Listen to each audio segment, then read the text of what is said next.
नमस्कार, स्वागत है आपका एग्ज़ाम सार में। आज है 24 मई 2022 और 24 मई 2022 की जितनी भी महत्वपूर्ण खबरें हैं उन सबको हम कवर करेंगे एमसीक्यू के रूप में। अगर आप हमारे चैनल पर नए हैं तो चैनल को सब्सक्राइब करें, घंटी के निशान पर ज़रूर दबाएं ताकि जब भी कोई नया वीडियो आए तो आपको उसका नोटिफिकेशन मिल जाए। वीडियो को लाइक करें और अपने फ्रेंड्स के साथ शेयर करें। चलिए शुरुआत करते हैं आज के वीडियो की आज के सवाल के साथ। और आज का सवाल है, अक्सर चर्चा में रहने वाला ऑपरेशन लंगड़ा किस राज्य से संबंधित है? ये एक ऑपरेशन का नाम है जो निम्न 4 राज्यों में से किसी एक में चलाया जा रहा है। तो आपको बताना है कि ऑपरेशन लंगड़ा का संबंध किस राज्य से है। इस क्वेश्चन का जवाब आप कमेंट बॉक्स में दें और इसका सही जवाब जो है हम बताएंगे वीडियो के अंत में। चलिए शुरुआत करते हैं आज के करंट अफेयर्स के साथ। और आज का पहला सवाल है, हाल ही में विश्व आर्थिक मंच की बैठक का आयोजन कहाँ हुआ? Option 1 New York, option 2 Davos, option 3 Geneva, option 4 Paris. तो विश्व आर्थिक मंच की बैठक का आयोजन हुआ है दावोस, स्विट्ज़रलैंड में। दावोस ये जो शहर है ये स्विट्ज़रलैंड में है और यहीं पे क्या हुआ है कि विश्व आर्थिक मंच की बैठक का आयोजन हुआ है। ये बैठक 2022 की है। इसके बारे में कुछ जानकारी देख लेते हैं। तो WEF यानी विश्व आर्थिक मंच, इंग्लिश में होता है वर्ल्ड इकोनॉमिक फोरम, 2022 की बैठक जो है वो दावोस, स्विट्ज़रलैंड में हुई है। WEF यानी विश्व आर्थिक मंच की स्थापना जो है वो 1971 में हुई है और इसका जो मुख्यालय है वो कोलोग्नी नामक शहर में स्विट्ज़रलैंड में है। और इसके जो CEO हैं वर्तमान में, चीफ एग्जीक्यूटिव ऑफिसर, ये है क्लॉस एम स्वाब। चलिए बढ़ते हैं आज के अगले सवाल की ओर। क्वेश्चन नंबर 2, हाल ही में जारी वाणिज्य मंत्रालय के आंकड़ों के अनुसार वित्त वर्ष 2021-22 में भारत में सर्वाधिक प्रत्यक्ष विदेशी निवेश करने वाला देश है। यानी इसमें आपको बताना है कि सबसे ज़्यादा FDI किस देश से आया है, फॉरेन डायरेक्ट इन्वेस्टमेंट। तो ऑप्शन 1 है संयुक्त अरब अमीरात यानी UAE, option 2 USA, option 3 Singapore, option 4 Australia. तो अभी क्या है कि वाणिज्य मंत्रालय ने प्रत्यक्ष विदेशी निवेश के कुछ आंकड़े जारी किए हैं। तो उसके हिसाब से सिंगापुर जो है वो पहले स्थान पर है जिसने सर्वाधिक निवेश या प्रत्यक्ष विदेशी निवेश भारत में किया है। ये जो जितना कुल निवेश आया है उसका 27% अकेले सिंगापुर से आया है। इस लिहाज से सिंगापुर प्रत्यक्ष विदेशी निवेश करने के मामले में भारत में पहले स्थान पर है। चलिए इसके बारे में कुछ और जानकारी देख लेते हैं। तो 2021-22 के लिए सर्वाधिक प्रत्यक्ष विदेशी निवेश किस देश से आया है? तो ये आया है सिंगापुर से, जो कुल जितना निवेश है उसका 27% है। और दूसरे स्थान पर है संयुक्त राज्य अमेरिका, जहां से 18% कुल प्रत्यक्ष विदेशी निवेश आया है।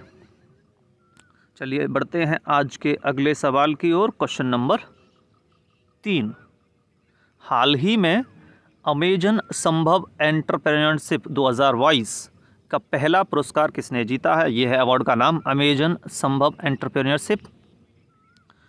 तो ये नए स्टार्टअप्स के लिए दिया जाता है। तो इसके लिए आपको बताना है कि कौन सी कंपनी को ये मिला है। ऑप्शन 1 है Sun Pharma Innovation Private Limited, option 2 Sky Innovation Private Limited, option 3 Greenko, option 4 Genius Energy Critical Innovation Private Limited. तो अमेजन संभव एंटरप्रेन्योरशिप 2022 का जो पहला पुरस्कार मिला है ये मिला है genius Energy Critical Innovation Private Limited. तो इसके बारे में कुछ जानकारी देख लेते हैं। तो ये राजस्थान के एक इनोवेटर हैं, अन्वेषक, जिनका नाम है सुभाष ओला। इनकी कंपनी है ये genius Energy Critical Innovation Private limited.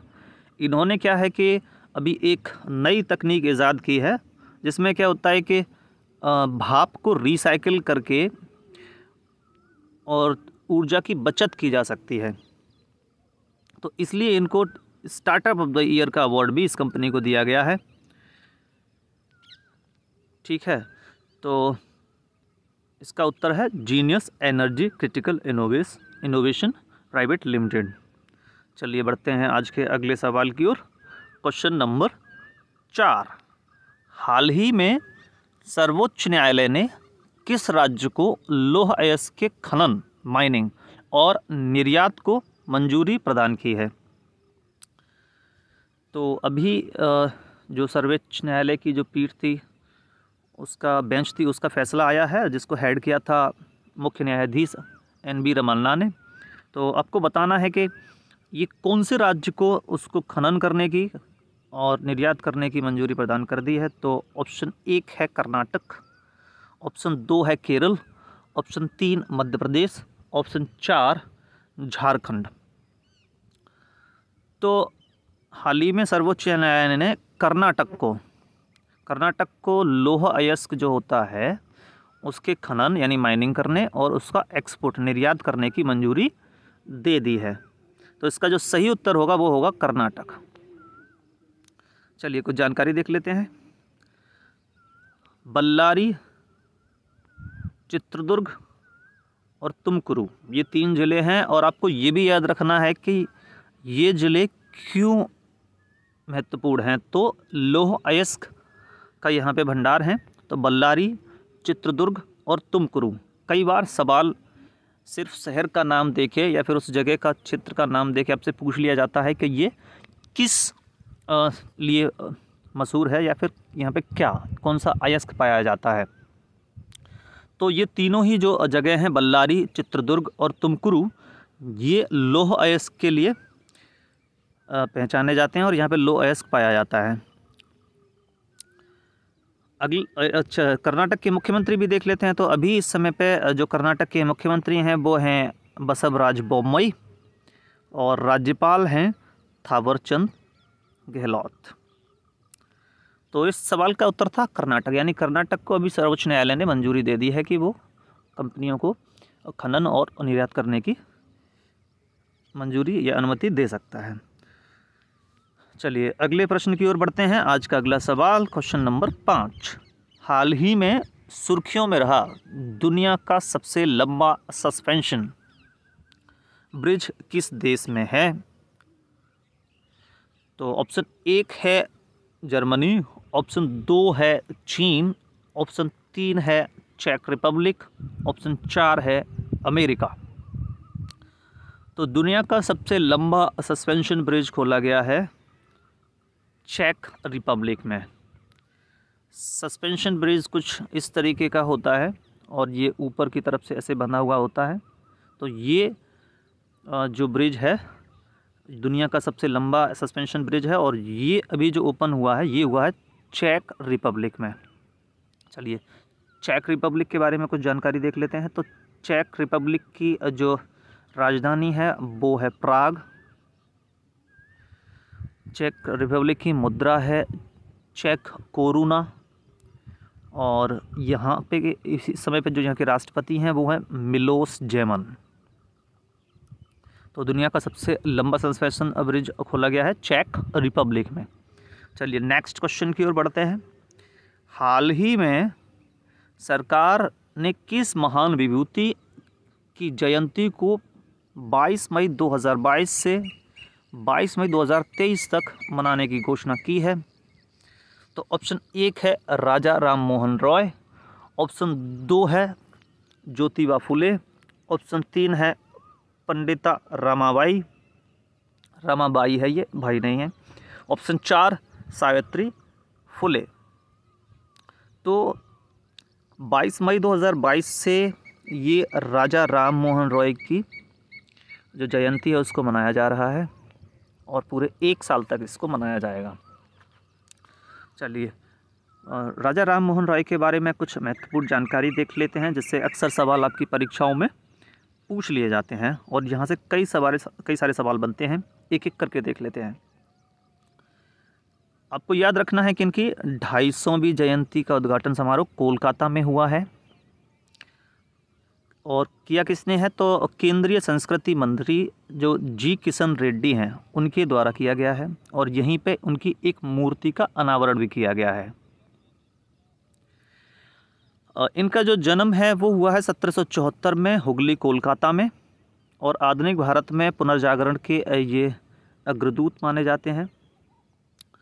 और इनको राजा राममोहन राय में राजा की जो उपाधि है इनको जो लेटर मुगल है अकबर द्वितीय उसके द्वारा दी गई थी, अकबर द्वितीय। और ब्रह्म समाज की जो स्थापना है इन्होंने 1828 में की है कोलकाता में।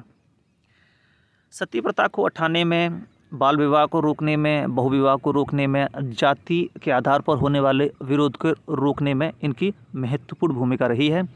और एक सवाल और इनसे आता है कि 1829 में जो विलियम बेंटिक के द्वारा सती प्रथा को हटाया गया था उसमें राजा राममोहन रॉय की एक महत्वपूर्ण भूमिका थी। तो चलिए बढ़ते हैं आज के अगले सवाल की ओर। क्वेश्चन नंबर 7, अदानी ग्रुप ने किस देश के T20 लीग में फ्रेंचाइजी ली है? जिस तरह भारत में एक लीग होता है T20 का, उसी तरीके से आपको बताना है कि ये लीग किस देश में होता है, और यहाँ पे अदानी ग्रुप ने फ्रेंचाइजी यानी एक टीम को ख़रीदा है। तो आपको बताना है ये देश कौन सा है। तो ऑप्शन 1 है France, option 2 Japan, option 3 UAE यानी संयुक्त अरब अमीरात, और ऑप्शन 4 है अमेरिका। तो अदानी ग्रुप ने T20 लीग में फ्रेंचाइजी खरीदी है संयुक्त अरब अमीरात में यानी UAE में। चलिए आज का अगला सवाल, हाल ही में डॉक्टर रमाकांत शुक्ला का निधन हो गया। तो आपको बताना है कि इनका संबंध किस क्षेत्र से है। ऑप्शन 1 है कला, ऑप्शन 2 है साहित्य, ऑप्शन 3 है खेल, ऑप्शन 4 है विज्ञान। तो डॉक्टर रमाकांत शुक्ला का जो संबंध है वो साहित्य से है। इनको पद्मश्री से भी सम्मानित किया जा चुका है, और 2018 में इनको जो साहित्य अकेडमी पुरस्कार होता है संस्कृत में वो भी इनको दिया जा चुका है। हाल ही में इनका निधन हो गया है, तो ये सवाल आने की संभावना है।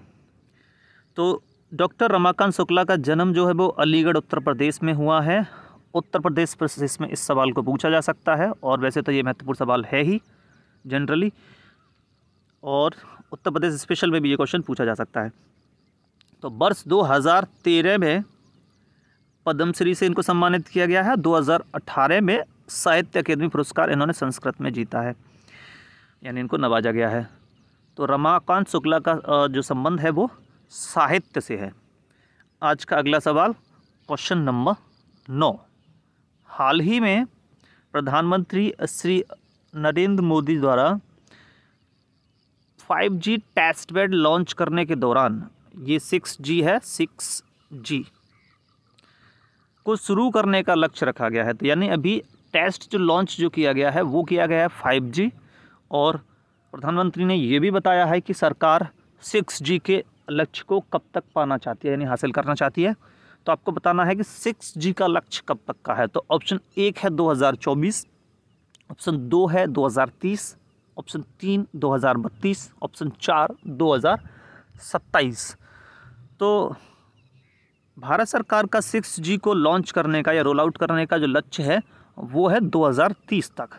अभी हाल ही में प्रधानमंत्री के द्वारा 5G टेस्ट बेड का लॉन्च हुआ है, और जिसमें मद्रास जो IIT है वो प्रमुख भूमिका में है। उसके साथ अन्य कुछ 8 संस्थाएं और भी हैं जो इसको लॉन्च कराने में और इसको शुरू कराने में पूरे भारत देश में अपनी भूमिका निभा रही हैं। तो ये लक्ष्य रखा गया है वर्ष 2030 तक, ये 6G का लक्ष्य है। एक सवाल और पूछा जाता है कभी कभी कि 4G, 3G, 5G, 6G में G का मतलब क्या होता है। तो G का मतलब होता है जनरेशन, यानी ये जनरेशन अपडेट होता है। तो G का मतलब होता है जनरेशन। तो इससे संबंधित एक संस्था है टेलीकॉम के क्षेत्र से संबंधित, ये आपको पता होना चाहिए। तो ये है try telecom regulatory authority of India, और इसकी स्थापना जो है वो 1997 में हुई थी, ट्राई एक्ट 1997 के द्वारा। तो सवाल ये भी पूछा जा सकता है कि हाल ही में किस संस्था ने 25 वर्ष पूरे किए हैं। तो 1997 में ट्राई यानी टेलीकॉम और रेगुलेटरी अथॉरिटी ऑफ इंडिया बनी है। तो 1997 से 2022 में ये जो संख्या है वो 25 वर्ष हो जाते हैं। तो तो ट्राई के 25 वर्ष पूरे हो गए हैं। ट्राई के इस समय पर जो चेयरमैन हैं वो हैं डॉक्टर DP बघेला। चलिए आज के अगले सवाल की ओर बढ़ते हैं। आज का अंतिम सवाल, हाल ही में दिल्ली के उपराज्यपाल अनिल बैजल ने इस्तीफ़ा दे दिया और इनका स्थान कौन लेंगे, यानी कि इनके बाद नए राज्यपाल कौन बनेंगे। तो ऑप्शन 1 है थावर चंद गहलोत, ऑप्शन 2 है राजीव कुमार, ऑप्शन 3 है बनवारी लाल पुरोहित, ऑप्शन 4 है विनय कुमार सक्सेना। तो अनिल बैजल के बाद इनका जो स्थान लेंगे, जो नए उपराज्यपाल बनेंगे दिल्ली के, ये हैं विनय कुमार सक्सेना। ये नए LG होंगे दिल्ली के। तो उपराज्यपाल की नियुक्ति और राज्यपाल की नियुक्ति जो है वो भारत के राष्ट्रपति द्वारा की जाती है, ये आपको पता होना चाहिए। और एक ही व्यक्ति एक या एक से अधिक राज्यों का राज्यपाल भी हो सकता है। इस समय पे दिल्ली के जो मुख्यमंत्री हैं वो हैं अरविंद केजरीवाल। चलिए अब हम आपको बताते हैं आज के सवाल का सही उत्तर क्या है, जो वीडियो के शुरुआत में आपसे पूछा गया था। और वो सवाल था कि अक्सर चर्चा में रहने वाला ऑपरेशन लंगड़ा किस राज्य से संबंधित है। और आपके ऑप्शंस थे कर्नाटक, तमिलनाडु, उत्तर प्रदेश और गुजरात। ये जो ऑपरेशन है, ऑपरेशन लंगड़ा, ये संबंधित है उत्तर प्रदेश से। 2017 से तब से भाजपा सरकार जो योगी आदित्यनाथ हैं उनके नेतृत्व में आई है, तब से एक पॉलिसी चल रही है, जो अपराधी हैं और जो संगीन अपराधों में लिप्त रहे हैं उनका एनकाउंटर करने की एक पॉलिसी है। तो ये जो ऑपरेशन है उसी से संबंधित है, यानी इसका संबंध जो है वो उत्तर प्रदेश से है, जो एनकाउंटर पॉलिसी है। आज के वीडियो में इतना ही। वीडियो अच्छा लगा हो तो वीडियो को लाइक करें, चैनल को सब्सक्राइब करें, अपने फ्रेंड्स के साथ शेयर करें। और अगर आप इस वीडियो का PDF भी चाहते हैं तो इसका लिंक आपको वीडियो के डिस्क्रिप्शन में मिल जाएगा। वहां से आप हमारे टेलीग्राम चैनल एग्जाम्स आरसीएस को जाके डाउनलोड कर सकते हैं। Thank you.